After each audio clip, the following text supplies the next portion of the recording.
Bonjour à tous, on se retrouve pour une nouvelle position avec ici le trait pour les blancs, pas très difficile aujourd'hui, toujours le thème avec les pièces, on voit bien hein, les pièces blanches, hein, le fou en direction du pion avec la tour aussi, le cavalier en avant-poste et la dame qui est prête à arriver, donc ici on voit directement le coup forcé évident, hein. Donc le cavalier très bien placé en plein milieu de l'échiquier, pratiquement indélogeable, hein.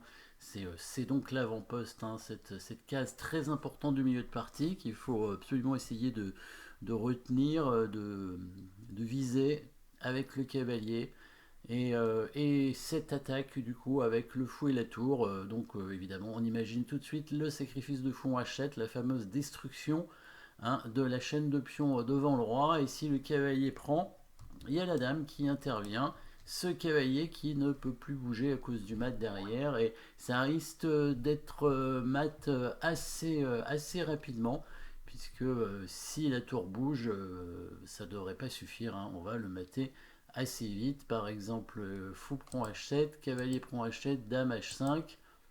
Cavalier donc peut pas bouger à cause du mat derrière, et si la tour bouge, on prend le pion ici et on le mate avec le cavalier en G6.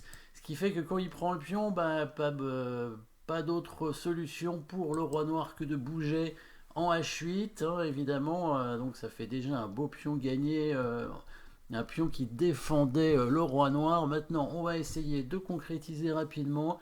Et il y a une nouvelle petite combinaison sympathique qui va arriver, qui va permettre aux blancs de gagner tout de suite.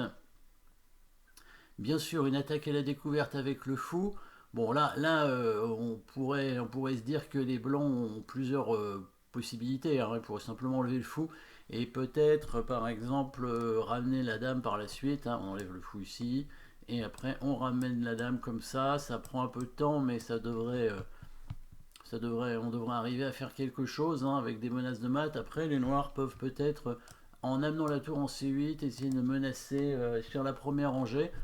Donc effectivement, hein, on va essayer de trouver quelque chose de plus concret, bien entendu, avec des coups forcés. Et vous avez peut-être trouvé la façon de gagner la dame grâce à l'attaque double.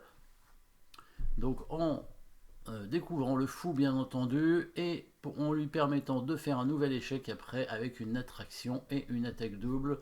Donc c'est bien le coup fou. G6 échec à la découverte. Le roi est obligé de se mettre en G8. Et là, encore une destruction de la chaîne de pions. Après, c'est plus une attraction qu'autre chose, hein.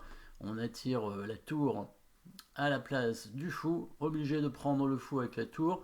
Et une nouvelle attraction ici avec l'autre tour cette fois, la tour blanche.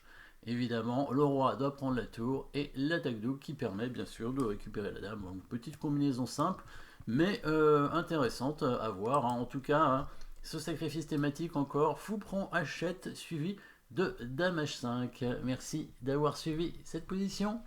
N'oubliez pas de vous abonner et à très bientôt.